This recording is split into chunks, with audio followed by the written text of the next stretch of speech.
आज की इस पॉडकास्ट के अंदर स्टूडेंट्स हमने जो टॉपिक डिस्कस करना है वो मल्टी डिसिप्लिनरी है, जिसमें Pakistan affair, current affair, IR, even political science का भी जो कंटेंट है वो आपका कवर होगा। खसूसन पीएमएस और सीएसएस के स्टूडेंट्स के हवाले से हम ये पॉडकास्ट सीरीज जो है उनको एंगेज कर रहे हैं। इसके अंदर आज का हमारा जो टॉपिक है वो आज के कंटेम्प्रेरी अफेयर्स में भी वैलिड है और पास्ट में भी रहा है और फ्यूचर में भी रहेगा। तो लिहाजा इस पॉडकास्ट को ज़रा अगर एंड तक आप सुन लेंगे तो डेफिनेटली आप लोगों का ये जो मल्टी डिसिप्लिनरी डिस्कशन है ये कवर हो जाएगी और आपको इसमें डायमेंशंस की जो अप्रोच है वो भी मिलेगी। आज का हमारा जो टॉपिक है वो है कि पाकिस्तान की जो फॉरेन पॉलिसी का एक एक्टिव रोल हम देख रहे हैं ईरान और यूएस की इस नेगोशिएशन में, इसका इम्पैक्ट पाकिस्तान कैसा लेगा, पॉजिटिव या नेगेटिव, और इसके साथ साथ इस फॉरेन पॉलिसी का जो इफेक्ट है वो रीजनल पॉलिटिक्स में कैसे इंगेज होता है। सो आते हैं अपने टॉपिक की तरफ, और वो टॉपिक ये है कि जनाब हमारा जो पाकिस्तान की फॉरेन पॉलिसी का एक एक्टिव रोल देखने को मिल रहा है दुनिया को एंड पार्टिकुलरली हमारे राइवलरी कंट्री इंडिया को, तो इसमें पाकिस्तान क्या बेनिफिट गेन कर सकता है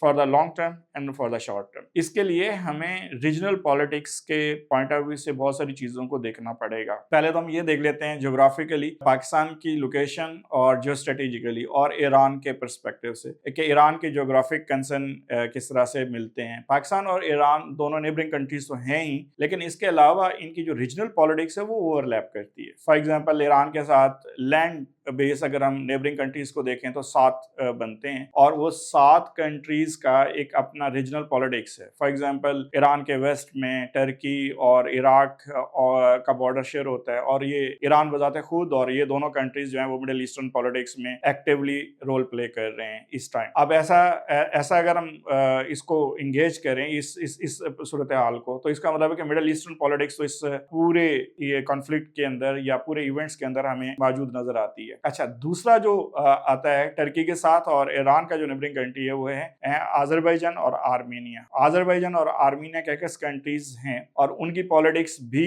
ईरान उसके साथ इंगेज रहता है और उस पॉलिटिक्स में पाकिस्तान भी इंगेज है। फॉर एग्जांपल अगर आपको याद होगा कोरोना पीरियड के अंदर आज़रबाईजान और आर्मीनिया की जंग हुई थी और उसमें पाकिस्तान ने एक्टिवली रोल प्ले किया था और ईरान का भी वहां पे रोल हमें नजर आता है, हिडनली आता है लेकिन आता है। उसके बाद जो तीसरा रीजनल पॉलिटिक्स है वो है सेंट्रल एशिया, जिसमें तुर्कमेनिस्तान और अफगानिस्तान, और ये दोनों नेबरिंग कंट्रीज हैं ईरान के, और Afghanistan is common neighbouring country of Pakistan and Iran. तो ये तीसरी रीजनल पॉलिटिक्स आ जाती है हमारी, जो कि कॉमनली कंसीडर की जा सकती है ईरान और पाकिस्तान दोनों की, और that is a central Asian politics. अच्छा, उसके बाद चौथा जो नेबरिंग कंट्री है वो ईरान का, वो पाकिस्तान ही है। और पाकिस्तान जो है, हम अपनी फॉरेन पॉलिसी के पॉइंट ऑफ व्यू से पाकिस्तान को साउथ एशिया में कंसीडर करते हैं। तो साउथ एशिया के अंदर 2 मेजर राइवलरी कंट्रीज हैं जिन्होंने पूरी साउथ एशिया की पॉलिटिक्स को ओन किया है और उनको डिक्टेट किया है और प्रोसीड कर रहे हैं। That is the rivalry country of Pakistan and India. तो इन दोनों कंट्रीज का बाकायदा मिडिल ईस्ट में और पर्टिकुलरली ईरान के अंदर एक मेजर एक्टिव रोल हमें देखने को मिलता है with the perspective of proxy war, trade and many issues that can be consider conflict of interest and even mutual interest in between the Pakistan and Iran. तो लिहाजा पाकिस्तान और ईरान की जो राइवलरी है, पाकिस्तान और इंडिया की जो राइवलरी है ईरान के यहाँ और मिडिल ईस्ट के अंदर हमें वो नजर आती है। उसके बाद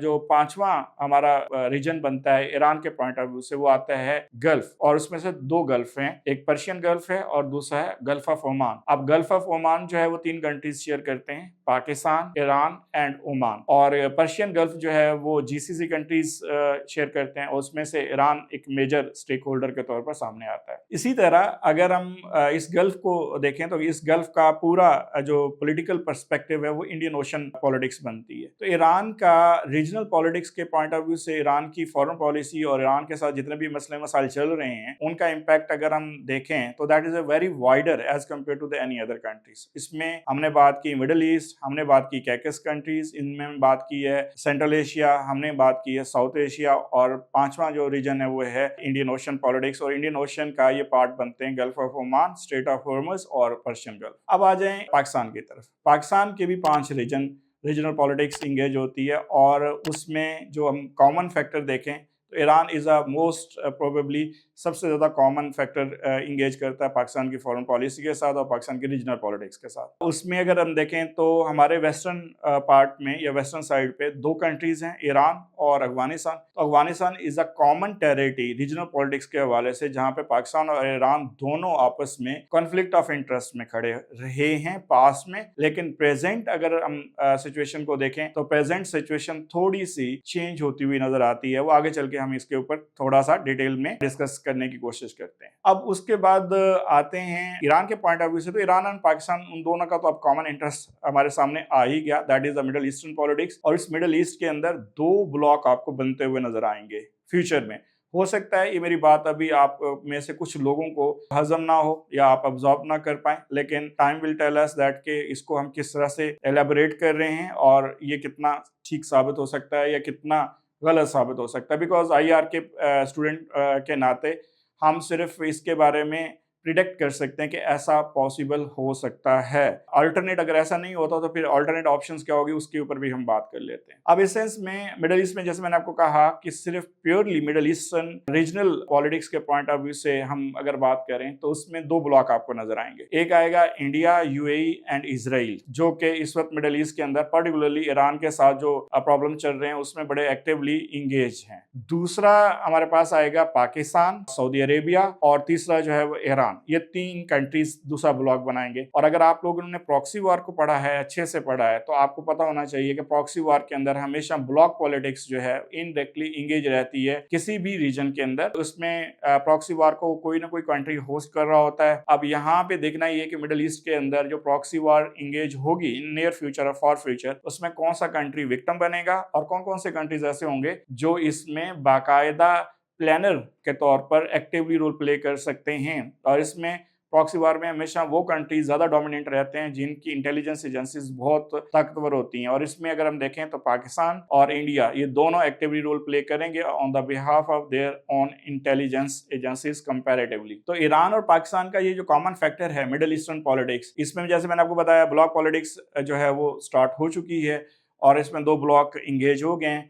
अब इसमें आता है एक्स्ट्रा रीजनल कंट्रीज का रोल। एक्स्ट्रा रीजनल कंट्रीज में आप यूएसए को ले सकते हैं। हालांकि यूएसए ने अपने नेवल बेसिस और मिलिट्री बेसिस मिडिल ईस्ट में रखे हुए हैं, लेकिन फिर भी इस कॉन्फ्लिक्ट के बाद अमेरिका की मिडिल ईस्टर्न पॉलिटिक्स जो है वो लिमिटाइज होने जा रही है। और उसकी मल्टीपल रीजन में से एक बड़ी रीजन हिस्टोरिक एस्पेक्ट से है। जब ओबामा पीरियड के अंदर हिलरी क्लिंटन ने बाकायदा इस बात की अनाउंसमेंट की थी कि वो अपने सेंट्रल एशियन और मिडिल ईस्टर्न पॉलिटिक्स को, रीजनल पॉलिटिक्स को स्विच ओवर करेंगी towards the Indo Pacific oceanic politics. और उसमें state of Malacca to contain the Chinese presence और इन सारी चीजों पे हम एक अलग से पॉडकास्ट करेंगे, तो उसमें भी ये चीजें मैं आपको मेंशन कर दूंगा। और बाकायदा हम लोग कुछ आपको लिंक भी उसके साथ करेंगे जहाँ पे हिलरी क्लिंटन की स्पीचेस हैं, ओबामा के वो एग्रीमेंट्स हैं जो टीपीपी मिलते हुए नजर आते हैं। देन हम अगर देखते हैं तो सेंट्रल एशियन पॉलिटिक्स में Afghanistan is a common factor Iran और पाकिस्तान के फॉरेन पॉलिसी के पॉइंट ऑफ व्यू से। और उसके बाद हमारे पास आ गया इंडियन ओशन पॉलिटिक्स जिसमें गल्फ ऑफ ओमान की हम बात कर रहे हैं। तो पाकिस्तान के भी जो 5 रीजनल पॉलिटिक्स है उनमें से 4 रीजनल पॉलिटिक्स जो है वो ईरान के साथ एक साथ खड़ी हुई नजर आती है, ईरानी इंटरेस्ट के साथ खड़ी हुई नजर आती है। उसमें अगर हम बात करें तो पाकिस्तान का जो अफगानिस्तान के साथ बॉर्डर शेयर होता है उसके अंदर अफगानिस्तान की जो सेंट्रल एशियन पॉलिटिक्स है उसको अगर हम देखें तो पाकिस्तान और ईरान दोनों यहाँ पे भी कॉन्फ्लिक्ट ऑफ इंटरेस्ट या म्यूचुअल इंटरेस्ट में खड़े हुए नजर आते हैं। ईरान के साथ पाकिस्तान का बलूचिस्तान इशू है, ट्रेड का है, स्मगलिंग का कंसर्न है, मिडिल ईस्टर्न पॉलिटिक्स है। पाकिस्तान और ईरान के दरमियान कॉन्फ्लिक्ट ऑफ इंटरेस्ट भी हैं, उनमें से म्यूचुअल इंटरेस्ट भी हैं। उनको हम बारी बारी अलग से पॉडकास्ट में जो पाक ईरान रिलेशंस की डिस्कशन करेंगे उसमें मैं बता दूंगा आपको। देन हम आते हैं इंडियन ओशनिक पॉलिटिक्स में। इंडियन ओशन पॉलिटिक्स में हमारा राइवलरी कंट्री जो है वो इंडिया है और इंडिया की जो प्रेजेंस है इंडियन ओशन पॉलिटिक्स में उसको काउंटर करने के लिए पाकिस्तान को डेफिनेटली अलायंस की जरूरत पड़ेगी और वो पड़ती भी है, जिसमें China can be consider, Saudi Arab भी है। और अगर ईरान के साथ हम खड़े हुए नजर आते हैं और ईरान हमारे साथ हैंडशेक करता है तो that will be a strong alliance in the Indian ocean oceanic politics which can be considered common by the both Iran and Pakistan as well. अब थोड़ा सा रिकॉल करें, लास्ट पॉडकास्ट में भी मैंने आपको बताने की कोशिश की थी कि जी किस तरह से इंडिया का हमारे वेस्टर्न बॉर्डर में उनका जो इंटरेस्ट है वो श्रिंक हुआ, और इस पॉडकास्ट में भी हम उसी बात को थोड़ा आगे बढ़ाते हैं। जब अमेरिका का विड्रॉ होता है अफगानिस्तान से, तो इंडिया भी उसके साथ ही विड्रॉ करता है। अब ईरान और इंडिया और अमेरिका अफगानिस्तान के मामले में पोस्ट 9/11 के बाद एक पॉइंट पे खड़े हुए नजर आते रहे हैं, जिसके अंदर आपको लास्ट टाइम में पॉडकास्ट में मैंने बताया था, ओबामा दौर में जो अमेरिका और ईरान के दरमियान नेगोशिएशन चल रही थी न्यूक्लियर डील के पॉइंट ऑफ व्यू से, वो एक मेजर पेशरफ थी, और उसमें जो कॉमन फैक्टर था वो इंडियन फैक्टर था। अब इंडिया अफगानिस्तान में भी इन था, ईरान में तो होना था। उसकी रीज़न ये थी कि ईरान जो है उनको पैसेज दे रहा था टू एक्सेस द अफगानिस्तान। उसके बाद हम ये देखते हैं कि जैसे ही अफगानिस्तान से अमेरिका और इंडिया का विड्रॉ होता है, तो वहाँ पे चाइनीज़ डोमिनेंसी हमें नज़र आना शुरू हो जाती है वेस्टर्न बॉर्डर पे।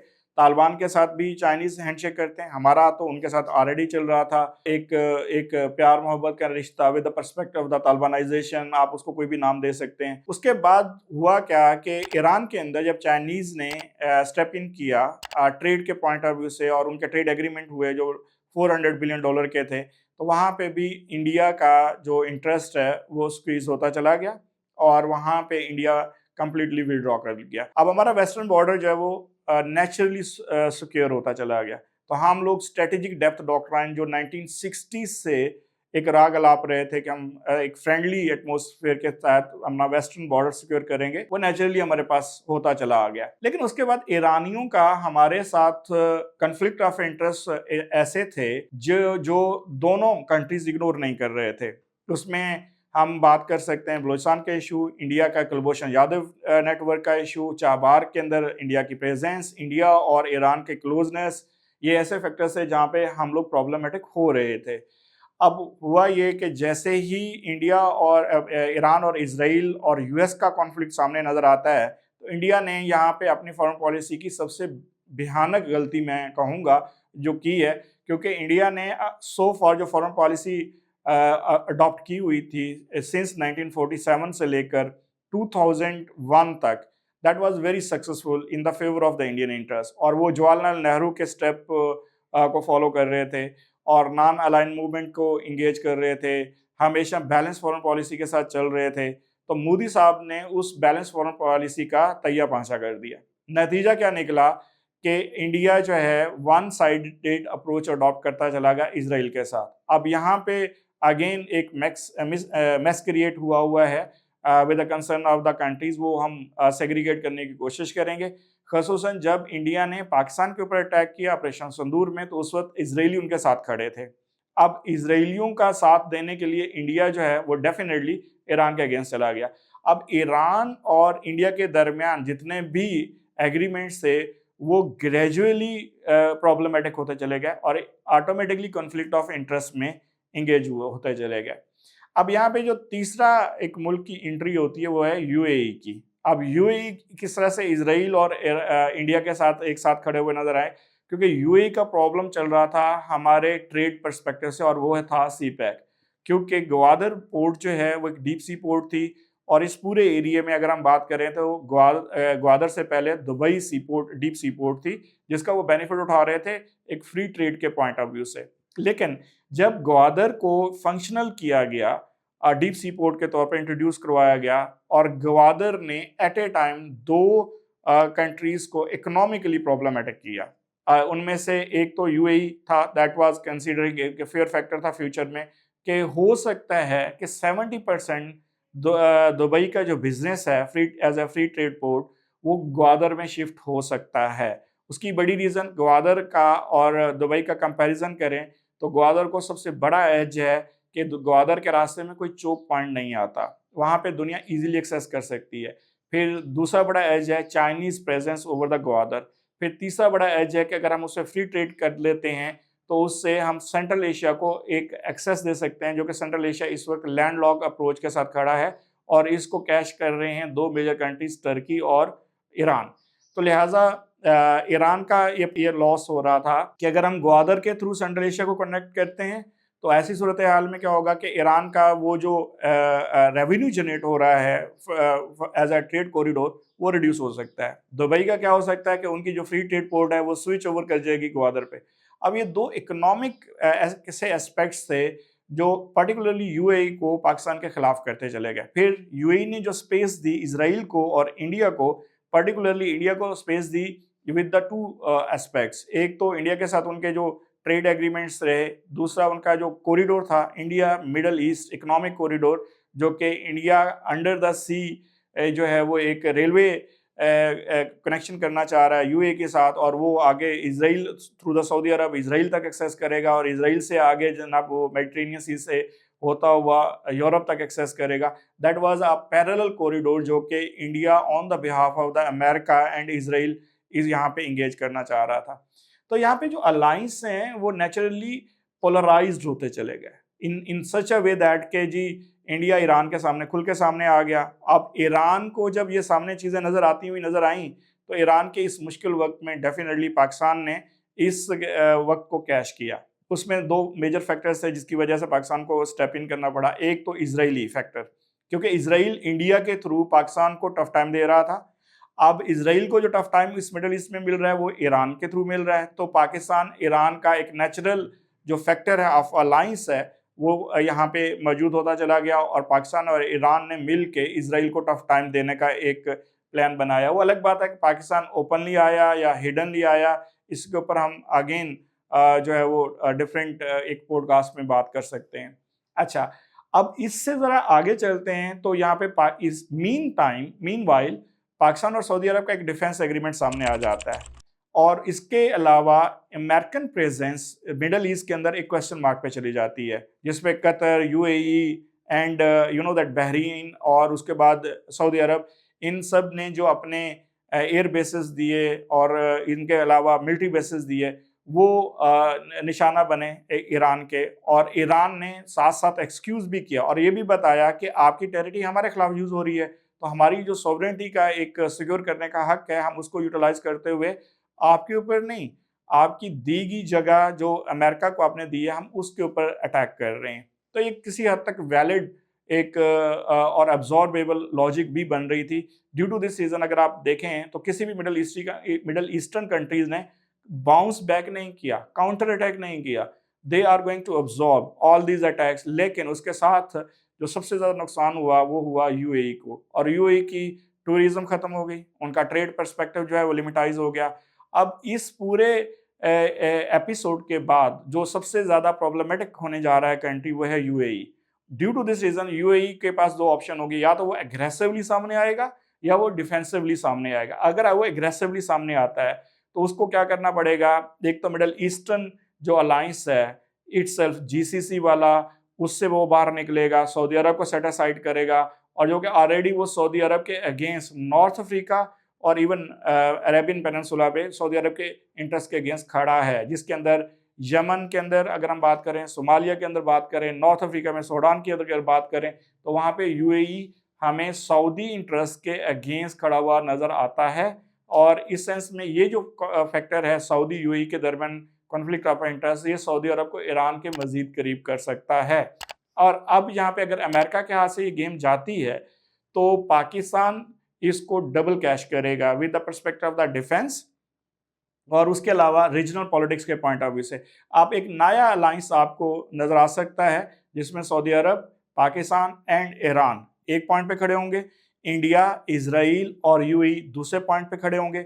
अब अगला क्वेश्चन जो आएगा वो आएगा कतर और टर्की के ऊपर कि ये दो कंट्रीज किस तरह से अपने इंटरेस्ट को सिक्योर करते हैं मिडल ईस्टर्न पॉलिटिक्स के पॉइंट ऑफ व्यू से। इंटरेस्टिंग कंसर्न जो मैं आपको बताना चाहूँगा वो है कैकेस कंट्रीज का, अजरबैजान और आर्मीनिया का। और वहाँ पे अगर आपको याद हो तो पिछले महीने ऑलमोस्ट 2 महीने पहले पाकिस्तान ने आर्मीनिया को एक्सेप्ट किया, पाकिस्तान के हाईएस्ट पोर्टफोलियो होल्डर ने अमेरिका में जाके। और आपको मालूम होगा पाकिस्तान ने 3 कंट्रीज को एक्सेप्ट नहीं किया था एज ए कंट्री, एक इसराइल, दूसरा ताइवान, तीसरा आर्मीनिया। आर्मीनिया के साथ हमारी कोई दुश्मनी नहीं थी, बल्कि एक यूट्यूब के ऊपर आर्मीनिया के प्रेसिडेंट का एक इंटरव्यू भी पड़ा है, आप लोगों को वो ज़रूर सुनना चाहिए, जिसके अंदर उसने बाकायदा अपनी फ्यूचर स्ट्रेटेजी भी बताई कि पाकिस्तान के साथ हमारा कोई ऐसा प्रॉब्लम नहीं था, but due to the closeness with the India, Pakistan Azerbaijan के साथ इंगेज होता चला गया और आज़रबाईजान और पाकिस्तान ने मिलकर जो अलायंस बनाया कैकस कंट्रीज़ के इस पॉलिटिक्स के अंदर, उसने आर्मीनिया को बहुत ज़्यादा नुकसान पहुंचाया, खसूसन वॉर में। और आर्मीनिया के सदर की ये विल विश थी कि वो पाकिस्तान के साथ अपनी क्लोजनेस जो है वो बढ़ाए, सो दैट आइंदा अगर कोई फ्यूचर में इस तरह का प्रॉब्लम आता है तो Pakistan should support them as well, जैसे कि पाकिस्तान ने आज़रबाईजान के साथ भी उनको उनके खिलाफ आज़रबाईजान को सपोर्ट किया। इट्स वेरी इंटरेस्टिंग, आज़रबाईजान का और पाकिस्तान का आपस में जो JF-17 थंडर का एग्रीमेंट है वो भी आप लोगों ने डेफिनेटली न्यूज़पेपर में पढ़ा होगा। अब इससे थोड़ा आगे चलते हैं, तो पाकिस्तान और ईरान का जो इंटरेस्ट फर्दर इंटरेस्ट कंसीडर किया जा सकता है मिडल ईस्ट में, वो on the behalf of the Turkey है। टर्की का कंसर्न ड्रोन और कॉन, ये जो 5th जनरेशन वॉरफेयर में सबसे इंपॉर्टेंट नज़र आ रहा है, और टर्की एक ऐसा कंट्री बन सकता है जो ईरान को सपोर्ट करेगा मिडल ईस्ट में against the Israel. Why? Because Israel का ग्रेटर इजराइल का जो कंसेप्ट है वो टर्की को भी थ्रेट दे रहा है, और पाकिस्तानी एयरफोर्स और पाकिस्तान मिलिट्री की जो प्रेजेंस हमें नज़र आ रही है over there in the Saudi Arab, ये और प्रॉब्लमेटिक है। That can be consider the containment of Pakistan against the Israel. हमें ये चीज़ नज़र आएगी, जैसा कि इसराइल हमें कंटेन करने के लिए इंडिया के अंदर एग्जिस्ट कर रहा है, इसी तरह हम इसराइल को कंटेन करने के लिए सऊदी अरब में एग्जिस्ट कर रहे हैं।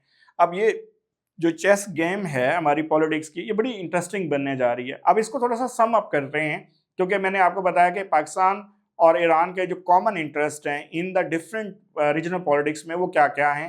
तो मैंने आपको बताया कि इंडियन ओशनिक पॉलिटिक्स में ईरान चाहेगा स्ट्रेट ऑफ हॉर्मुज़ के ऊपर उनकी डोमिनेंसी रहे चोक पॉइंट के तौर पर, और पाकिस्तान पहला कंट्री आता है जब आप अरेबियन सी से गल्फ ऑफ ओमान में दाखिल होते हैं, और फिर गल्फ ऑफ ओमान से आप पर्शियन गल्फ में जाते हैं तो स्ट्रेट ऑफ हॉर्मुज़ से गुजरते हैं। तो Pakistan definitely will support in this matter के गल्फ ऑफ ओमान में या पर्शियन गल्फ में इस तरह की सिचुएशन ना बने जहां पे पाकिस्तान को भी प्रॉब्लम फेस करना पड़े। तो ये common interest Indian ocean politics में रहेगा, और इसमें दूसरा जो कंट्री आएगा वो चाइना आएगा। तो चाइना की फुटिंग पाकिस्तान में और ईरान में इक्वली कंसिडर की जाती हैं, और चाइनीज़ जो हैं वो बैक एंड पे डेफिनेटली सपोर्ट करेंगे पाकिस्तान और ईरान के इस कॉमन इंटरेस्ट को। दूसरा, पाकिस्तान चाहेगा कभी भी इंडिया दोबारा ईरान में स्पेस क्रिएट ना कर सके। रीज़न, क्योंकि पहले जैसे ही इंडिया ने ईरान के अंदर अपनी स्पेस क्रिएट की, उसका टफ टाइम हमें मिला with the perspective of the Baloch militancy, insurgency, sectarianism, और हमारा जो बॉर्डर था पाकिस्तान और ईरान के दरमियान वो प्रॉब्लमैटिक होता रहा। और उसके अंदर क्या हुआ कि आपको याद होगा एक मेजर जनरल के रैंक का ऑफिसर जो है ईरान के बॉर्डर सिक्योरिटी फोर्सेस का, वो मारा गया था। उसके साथ 22 लोग ईरान की बॉर्डर सिक्योरिटी फोर्सेस के अगवा हुए थे। उसके बाद ईरान ने बलोच मिलिटेंसी के ऊपर हमारे पे अटैक भी किया था, उसका काउंटर अटैक पाकिस्तान ने भी किया था ईरान के अंदर, ये भी आपको शायद याद होगा। पिछले सालों की बात है, आज से 1.5 साल पहले की बात है ऑलमोस्ट। तो ये सारे फैक्टर ऐसे हैं जो पाकिस्तान और ईरान को एक साथ जो है वो ऑन करने हैं, और Pakistan due to this reason अपना एक एक्टिव रोल प्ले करेगा अपने रीजनल पॉलिटिक्स के अंदर और अपने वेस्टर्न बॉर्डर को सिक्योर करने में। और वो वेस्टर्न बॉर्डर सिक्योर सिर्फ एक ही सिचुएशन में सिक्योर हो सकते हैं कि ईरान और अफगानिस्तान के अंदर फ्रेंडली प्रो पाकिस्तान गवर्नमेंट रहे और फ्रेंडली गवर्नमेंट्स रहे। अच्छा, उसके अलावा अफगानिस्तान फैक्टर है। तालिबान जब एंटी अमेरिकन एक्टिविटीज़ में इन्वॉल्व थे, उसके अंदर पाकिस्तान कभी ओपनली ये क्लेम नहीं करता कि हमने उनको सपोर्ट किया था in the form of the proxy concern, लेकिन तालिबान और ईरान के दरमियान एक गोल्डन हैंडशेक हुआ था। अब गोल्डन हैंडशेक उस सिलसिले में नहीं है जैसे कि हमारी गवर्नमेंट करती है, हम इसको दूसरे सिंपल मीनिंग में लेते हैं, और इसका क्रेडिट जाता है कतर को। और due to this reason Qatar और सऊदी अरब के भी प्रॉब्लम्स बने थे, उसको फिर हम किसी दिन एक्सप्लेन करेंगे। लेकिन मैं एक बर्ड्स आई व्यू से ये हिंट देने की कोशिश कर रहा हूँ कि कतर ने तालिबान का जो दोहा ऑफिस था उस वहाँ पे ईरान के साथ ये हैंडशेक करवाए थे, और Iran due to this reason Taliban और ईरान के दरमियान एक अच्छी कोऑर्डिनेशन भी बनी थी। ड्यू टू दिस रीज़न जब विड्रॉ हुआ था यूएसए का, तो ईरान ने तालिबान को वेलकम कहा, लेकिन उनकी गवर्नमेंट को एक्सेप्ट नहीं किया, सिर्फ रीजनल पॉलिटिक्स को मद्देनजर रखते हुए। तो इस सेंस में अब पाकिस्तान और तालिबान के आपस में प्रॉब्लम्स चल रहे हैं, तो लिहाजा अभी ईरान खुद प्रॉब्लमेटिक है। तो लेट्स सी कि इस मामले में Iran after this conflict Taliban के मैटर में किस तरह से अपनी पॉलिसी जो है बयान जारी करता है। और थर्ड फैक्टर है वो चाइना, कॉमन फैक्टर है। और फोर्थ फैक्टर जो हम लोग बात कर रहे हैं वो है middle eastern politics in the favour of the Pakistan against the India. अब डेफिनेटली यहाँ पे आपको तीन बड़े कंट्रीज जो हैं वो सामने आते हुए नजर आएंगे in the favour of the Pakistan. एक तो आएगा सऊदी अरब, दूसरा आएगा आपको कतर, क्योंकि कतर अभी ट्रांजिशनल फेज में से गुजर रहे हैं, और तीसरा कंट्री जो आपको नजर आएगा वो आएगा ईरान। अब अगर ये सारी चीज़ें अकॉर्डिंगली नहीं चलती जैसे मैं आपको बता रहा हूँ, तो उसमें जो सबसे पहला कंट्री प्रॉब्लमेटिक होता है इस वॉर के प्रोलॉन्ग होने में, that will be the Bahrain. In that case अगर सऊदी अरब, कतर और यूएई बाउंस बैक करते हैं, उसकी रीज़न मोर देन 80% बहरीनी जो आवाम है वो शिया हैं, और शिया कम्युनिटी डेफिनेटली ईरान को सपोर्ट करती है, और ईरान चाहेगा कि बहरीन की जो गवर्नमेंट है वो in the favour of the Iran आए, बिकॉज ईरान के जो प्रॉक्सी फैक्टर हैं रीजनल मिडल ईस्ट के अंदर वो थोड़े से प्रॉब्लमेटिक हुए हैं, खसूसन उस वक्त जब शाम के अंदर बशर अल असद की गवर्नमेंट को टॉपल किया गया। अब इसके साथ जो दूसरा कंट्री प्रॉब्लमेटिक हो सकता है वो हो सकता है आपका यूएई, और यूएई के अपने जो 7 यूनिट्स हैं वो प्रॉब्लमेटिक किए जा सकते हैं कि एग्जिस्टिंग जो रिजीम है इसको वो चेंज कर लें, और उसमें पाकिस्तान की जो इंटेलिजेंस है, पाकिस्तान का जो प्रॉक्सी एक स्ट्रेंथ है वो भी काम आ सकती है। इजराइल उसको बचाने की कोशिश करेगा, इंडिया भी उसको बचाने की कोशिश करेगा, लेकिन Pakistan will react, definitely will react against the UAE. और अभी जो पेशरफ्त हुई हैं with the concern of the economy, आप लोगों ने वो ज़रूर पढ़ी होंगी, जिसमें $3 बिलियन के डिमांड करना, रिटर्न करना पाकिस्तान का $3 बिलियन को with in the days manage करना, सऊदी अरब की सपोर्ट इस सारे सिलसिले में रीजनल पॉलिटिक्स को मजीद कॉम्प्लेक्स बनाती है। अब हम इसको ज़रा शॉर्टकट करते हैं, जो मेरे ख्याल में आप लोगों को मैंने हिंट्स दे दिए हैं वो बहुत स्कैटर्ड हैं। इनको सम अप करने के लिए आपको किन किन चीज़ों का देखना है। पहले तो आप देखेंगे मिडल ईस्टर्न पॉलिटिक्स, और मिडल ईस्टर्न पॉलिटिक्स को 3 पॉइंट ऑफ व्यू से आप देखेंगे।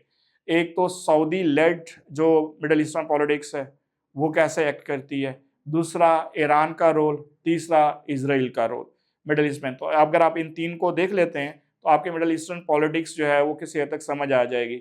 अब इसके बाद आ जाएं सब रोल। सब रोल में कतर का रोल है, यूएई का रोल है और टर्की का रोल है, तो उसको भी आपको देखना चाहिए मिडल ईस्टर्न पॉलिटिक्स के पॉइंट ऑफ व्यू से। अब आ जाते हैं पाकिस्तान के पॉइंट ऑफ व्यू से। पाकिस्तान और इंडिया की जो राइवलरी प्रॉक्सी वॉर है particularly in the middle east, उसके ऊपर आपको थोड़ा सा पढ़ना चाहिए। डेफिनेटली कोई रिसर्च पेपर्स आपको मिल जाएंगे। कोशिश करेंगे हम इस पॉडकास्ट के नीचे कुछ लिंक्स आपको दे दें रिसर्च पेपर्स के, सो दैट आप उनको पढ़ने के बाद मजीद क्लियर हो जाएं।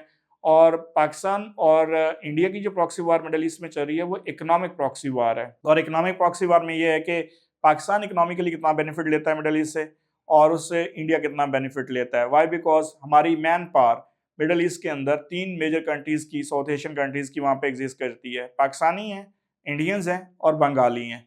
अब मिडल ईस्टर्न जो कंट्रीज पाकिस्तान के अगेंस्ट जाएंगे, just you can take the example of UAE, तो वो पाकिस्तानी जो मैन पावर वहाँ पे, या डायस्पोरा हम उसको कहते हैं इस टर्मिनोलॉजी में। डायस्पोरा वो लोग होते हैं जो अपने कंट्री को for the sake of earning छोड़ के दूसरे कंट्री में जाते हैं। तो यूएई के अंदर जो डायस्पोरा है पाकिस्तान, उसके लिए टफ टाइम आने वाला है, और हो सकता है यूएई जो है आगे पाकिस्तानियों को वीज़ा भी ना दे, पाकिस्तानियों के जो वहाँ पाकिस्तानी जो लोग रहते हैं उनके वीज़े कैंसिल कर दे और उनको वापस भेज दे। और ये पाकिस्तान इसको कैसे मैनेज करेगा, ये डेफिनेटली एक चैलेंज होगा पाकिस्तानी गवर्नमेंट के लिए। लेकिन इसको कंपनसेट किया जा सकता है कि बहरीन, कतर और कुवैत और सऊदी अरब इसको अकोमोडेट कर सकते हैं। कुवैत के साथ हमारे ताल्लुकात 1990s से अच्छे नहीं हैं, जब खसूसन इराक और कुवैत की वॉर हुई थी एट दैट टाइम से, लेकिन फिर भी इस नई सूरत हाल में हमें अकोमोडेशन मिल सकती है, और Oman can be consider a major one. अच्छा, इसके अलावा पाकिस्तान जो है वो टफ टाइम देगा इंडिया को डेफिनेटली, बाकी मिडल ईस्टर्न कंट्रीज़ के पॉइंट ऑफ व्यू से, ईरान के पॉइंट ऑफ व्यू से, एंड अफगानिस्तान। अब अफगानिस्तान की गवर्नमेंट के साथ हमारा हैंडशेक नहीं होने वाला। उसकी रीज़न ये है कि जिस अंदाज से उन्होंने अपने केस को ख़राब किया, ख़ासतौर से इंडिया के साथ और इसराइल के साथ मिलके, पाकिस्तान उसके ऊपर बहुत एग्रेसिवली चलेगा और जितनी हमने फॉरेन पॉलिसी में सक्सेस ऑन की है, उसको कैश करेंगे अफ़गानिस्तान की सरज़मीन पे और उस पे बहुत एग्रेसिव आपको मोड मिलेगा पाकिस्तान की तरफ से। अब इसके साथ कॉमन फैक्टर आ जाएगा चाइना। क्या यूएसए आगे आने वाले वक़्तों में मिडल ईस्टर्न पॉलिटिक्स को उसी तरह डिसओन करने वाला है जैसे कि वो अफ़गानिस्तान में कर चुका था जो बाइडेन के दौर में? अगर तो वो करने वाला है तो हू विल रिप्लेस चाइना या रशिया? अब इन दोनों में से कोई एक कंट्री सामने आएगा तो चाइनीज़ जो हैं वो पहले अपने आप को स्टेप इन कर चुके हैं मिडल ईस्टर्न पॉलिटिक्स में। इंटरेस्टिंगली इवन चाइना ने इज़राइल से लेकर ओमान तक तमाम कंट्रीज़ के साथ आपने ट्रेड एग्रीमेंट किए हुए हैं। चाइनीज़ ये फैसला करेंगे कि वहाँ पे किस मुल्क के अंदर सबसे ज़्यादा उनको बेनिफिट हो सकते हैं। तो उनके लिए सबसे ज़्यादा जो अट्रैक्टिव कंसीडर किए जा सकते हैं कंट्री, वो ईरान है। ईरान के बाद जो कंसीडर किया जा सकता है वो सऊदी अरेबिया है एंड देन जो है वो आपको इवन कतर कंसीडर किए जा सकते हैं ये कंट्रीज़। अब इंडिया के लिए वहाँ पे जो स्पेस है वो लिमिटेड होती हुई नज़र आएगी। ख़ुसूसन एट दैट टाइम जब इज़राइल के साथ मिलके यूएई के अंदर इंडिया अपनी गेम डालेगा against the Pakistan, against the Iran और वहाँ पे सऊदी अरब का जो एक रिएक्शन है वो देखने को मिलेगा। पाकिस्तान तो रिएक्ट करेगा ही करेगा। कतर क्या किस हाल में इसको देखता है?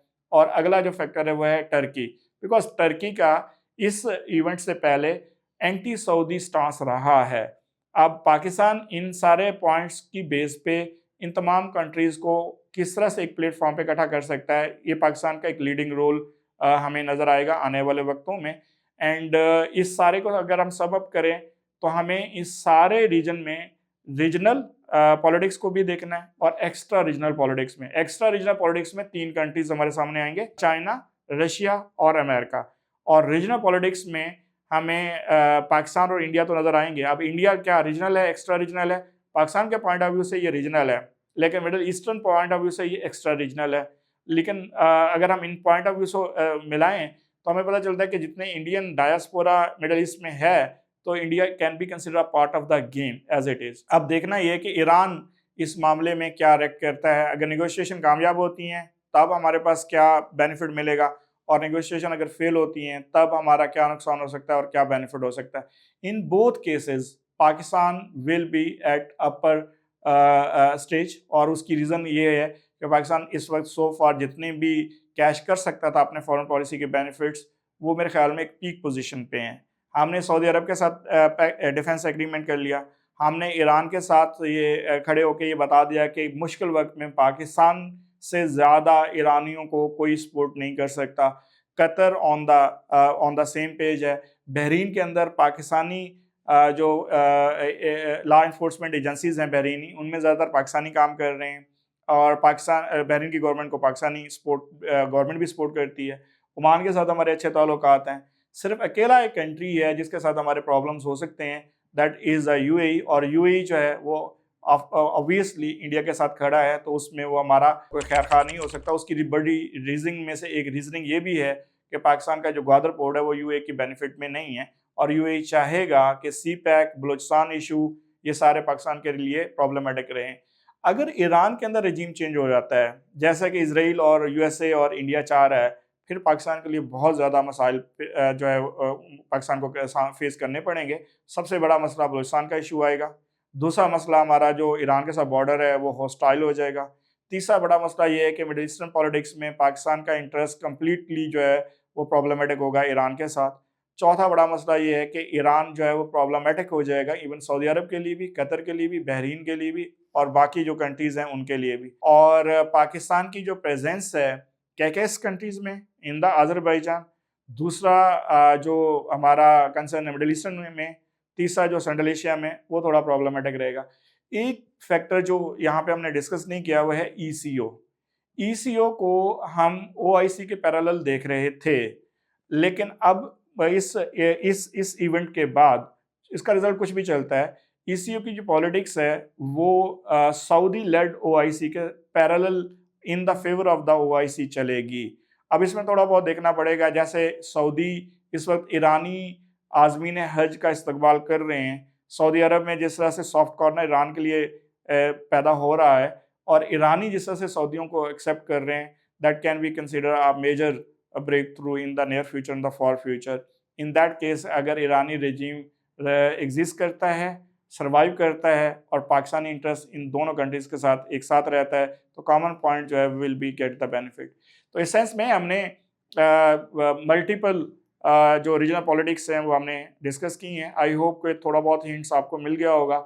लेकिन इसके साथ साथ अगर आपने इसको मज़ीद जानना है इन डिटेल में, तो आप हमारे साथ जुड़े रहिएगा और इस पॉडकास्ट को भी आप डेफिनेटली ऑन कीजिएगा। अगली सीरीज़ में हम इससे भी ज़्यादा मज़ीद डिटेल में आपको चीज़ें बताने वाले हैं, सेग्रीगेट करके। और ये हमारा पॉडकास्ट जो है वो आप ऑन करें इन द फॉर्म ऑफ आप सब्सक्राइब कर लें, हमें थम अप भी कर लीजिएगा अगर आपको अच्छा लगे। और अगर आप मज़ीद कुछ जानना चाहते हैं तो आप कमेंट्स में हमें ज़रूर अपनी जो सजेशन है वो भी दीजिएगा। उस सिलसिले में भी हम आपकी जो सजेशन है उसको ऑन करेंगे और उसके ऊपर जो है वो बात करेंगे। बहुत शुक्रिया। अल्लाह हाफ़िज़।